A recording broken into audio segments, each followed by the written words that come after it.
আটক করে জিজ্ঞাসাবাদের জন্য ঢাকা মহানগর গোয়েন্দা পুলিশের কার্যালয়ে নেওয়া হয়েছে অভিনেত্রী সোহানা সাবাকে। বৃহস্পতিবার মধ্যরাতে বিষয়টি নিশ্চিত করেছেন ডিএমপির মিডিয়া অ্যান্ড পাবলিক রিলেশনস বিভাগের উপপুলিশ কমিশনার মোহাম্মদ তালেবুর রহমান। তালেবুর রহমান বলেন, অভিনেত্রী সোহানা সাবাকে জিজ্ঞাসাবাদের জন্য ডিবি কার্যালয়ে আনা হয়েছে। মোহাম্মদ তালেবুর রহমান আরও বলেন, অভিনেত্রী শাওনের পর সোহানা সাবা আমাদের নজরদারিতে ছিলেন। তাকে কিছু সময় আগে আমাদের হেফাজতে নেওয়া হয়েছে। তার বিরুদ্ধে দেশবিরোধী ষড়যন্ত্রের অভিযোগ রয়েছে।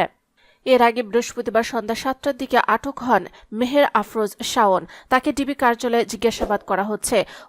উল্লেখ্য, আওয়ামী লীগপন্থী শিল্পীদের হোয়াটসঅ্যাপ গ্রুপ আলো আসবেই এর সক্রিয় সদস্য ছিলেন অভিনেত্রী সোহানা সাবা।